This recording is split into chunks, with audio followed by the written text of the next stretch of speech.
Sinong Capricorn? Hello.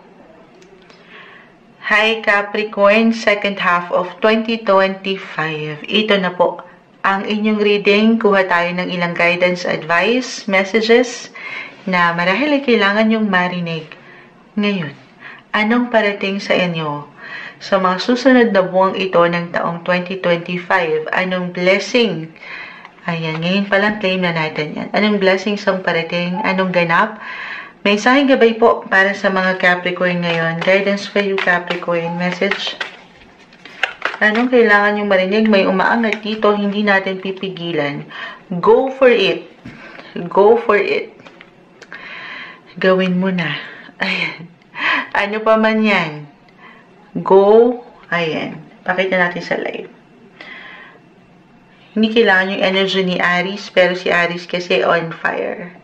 Kung ano yung sinasabi ng inyong mga puso pagdating sa inyong affection, love man, or passion, go wild. Ay, go, go, go. Parang ano to ha? Parang family accent. Ay, nagulat ako. Go, go, go, go. Laban mo na yan. Push mo na yan. Ano bang mga plans mo, Capricorn? Yung energy lang ni Aries at energy ni Leo, okay, hindi kailangan mag-apply. Aries, hindi na yung pagiging motivated, yung confident, yung inspiration. Ayan, Leo has the biggest heart in the zodiac. Sino mga Leo? This is all about romance, love, and pagiging playful nyo when it comes to relationship, or passion. So, napakalawak ni 5th house, guys. Leo is in the 5th house. Go wild. Pakitaan nyo sila. I-showcase nyo na yung mga kakayanan nyo or natural na abilidad nyo. Saan pa man yan. Tayo po ay general reading. Of course, just only take what resonate, Leo. Depende to kung saan kayo higit na mag-iiwan ng prioridad. Kahit pare-pareho kayo ng sign, Capricorn. Napapaliyo tuloy ako, nasa Capricorn tayo. Kahit pare-pareho kayo ng sign nasa Capricorn, magkakaiba pa rin ang bawat isa. Okay? Just only take what resonate. Tayo ay general reading. Go wild. Enjoy. Enjoy the moments.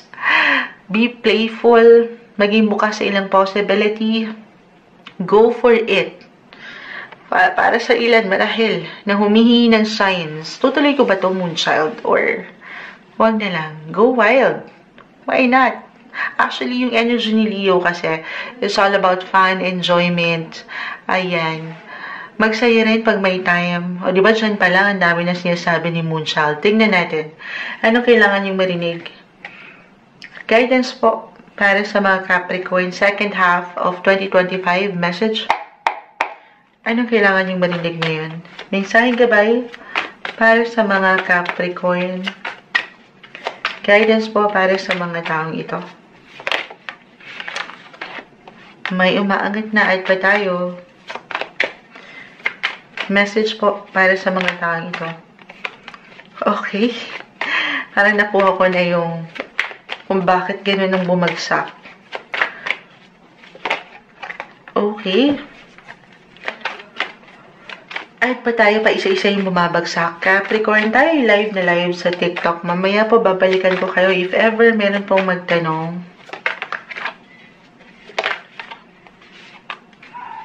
Pa isa-isa talaga. Meron pa ako hinahanap. At pa tayo. Ayan na. Ang dami naman ito. Kunin natin yung pinaka-advice. Ayusin natin. Ace of Swords, Page of Cups, the 7 of Pentacles, the Lovers ay narito. 8 of Wands is in reverse. 10. Ayan, titignan ko yung camera. Baka sobrang imbalance ni Moonchild. 10 of Wands. The Tower is in reverse. 9 of Swords. Pantay ba siya, Moonchild? Ano na? Ayan. So, Capricorn, Capricorn, Capricorn. Ayan. 7 ang umaangat. House of Relationship. Plano sa pag-ibig, relasyon, kerida, number 2, Charis. Guys, agad pumasok sa akin. Astrologically, right now, nagbibigay diin po ang inyong mga 7th house of relationship, partnership, or even marriage. I see improvement po when it comes to relationship. Ano ba ng status niyo, ha? Status when it comes to love. If you've been struggle with love, or pagdating sa inyong mga asawa, halimbawa, at hindi naging magaan yung flow nitong mga nakalipas na buwan, para sa mga couples na married, gusto niyo yun. Ano yan? May bago akong simula nakikita.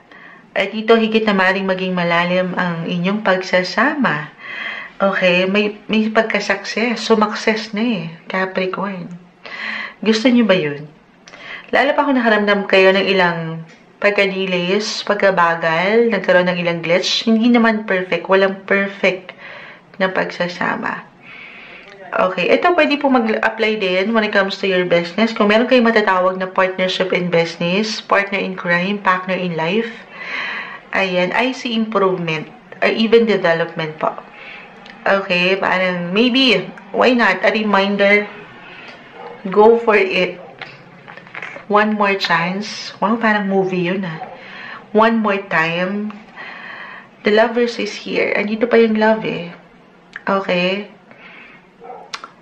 Merong pag-ayos ako nakikita. Sapat na pagpaplano lang. Or maybe, papaangatin yung pagiging young, wild, and free. Ay, go wild kasi si full moon in Leo eh. Papangitin yung inner child. Okay, yung pagiging young at heart, the Page of Cups. Kasi medyo may pagkaseryoso akong nakikita. Lalo pa kung medyo hindi talaga naging magaan at may hugot or naging hugot kayo sa inyong pagsasama. So, take it easy lang din. Hindi nyo kailangan madaliin, Capricorn, ng mga sitwasyon. Love is here. Love is the key. Ito pa rin yung susi. Okay? Sa inyong pagsasama. Single. Moonchild, di ako makarelate. Alam ko, yes po, more on relationship. Ang umaangat na sobrang mag-a-apply astrologically. Kung hindi ko pa na-mention, Jupiter. Si Jupiter, na-mention ba ni Moonchild? The planet of luck, wealth, happiness, fulfillment, at yung ilan pang magagandang definisyon ni Jupiter po, just entered your 7th house of relationship. 7 of Pentacles, tinabihan niya pa si the lovers. So, may ilang long term ako nakikita. May forever na ba? Ayan. Why not? Of course, this is, lalo pa guys, kung kayo po ay medyo nadadala tayo ng enerhiya, dumaan na sa ilang difficulty, ilang struggle na na-mention ko, kumbaga may ilang karayom na rin kayong nalagpasan. Ano daw yun? May ilang hugot na rin kayo na pinagdaanan na hindi ganun kadalian at ito ay nalagpasan na panghawakan naman.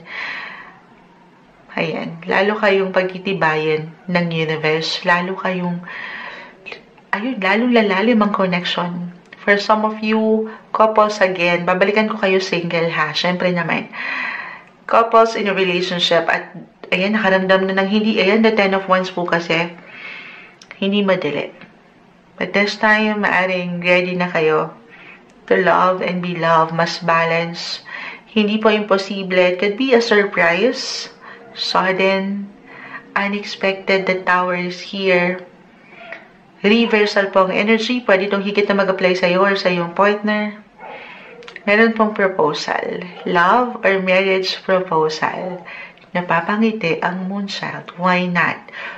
Kung hindi yan mag-apply, Moonchild, single ako. Again, pwede itong mag-apply po, mag-reflect pagdating sa business. Kung meron kayong matatawag na partner in crime, partner in life, partner in business, may proposal. Okay? Na ang ganda. Single. Ito na tayo. Kita mo may isda, oh. May isda. Plenty of fish in the sea are waiting for you. Nakita ko kasi yung isda eh. Maraming isda sa dagat. Capricorn. Marami kang pwedeng pagpilian. Limitless. They are waiting for you. Ang kailangan mo na lang sumasang-ayon ang eroplano. Meron ba kayong, ngayon pa lang for some of you, meron ba kayong nakakakonekta over the net? Meron din ako nakikita, tayo ay general reading, long distance, LDR. Although hindi madali, wala namang madali, lalo pa sa una, or andito nga, kasi this is about international po. For some of you, maad ko lang yun, dumaan ang eroplano, why not? Ay, so may paglalim din sa connection. Single and ready to mingle. Kung kayo lang naman ay handa na, paangatan yung playful side, pagiging open sa ilang possibility, go for it.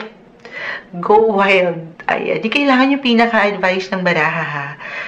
Guidance lamang po, pero may bagong chapter akong nakikita pagdating sa inyong mga buhay pag-ibig. No matter what your relationship status, single ka pa man, in a relationship, ang ganda, ang tamis, alam ko, ang tamis niyan, Moonchild. Ito lang naman po ay yung guidance advice na marahil ay kailangan yung marinig ngayon. Okay? Meron pa ba akong i-add? Ang tamis na tinapos na tayo, love is there. Love is the key, love, love, love. Parang ganon. Ang kailangan mo na lang ay, of course, pag nilay-nilayan lang din, depende to ha, kung handa na kayo. Maging bukas, buksan mo pa rin ang iyong puso. Lalo pa kung hindi nagiging madali ang mga situation. Deserve nyo ang magmahal at mahalin din ng mas balance, okay? Mas balance. Ayan. Ito yung maangat na messages na may hugot pa para sa inyo second half of 2025, Capricorn.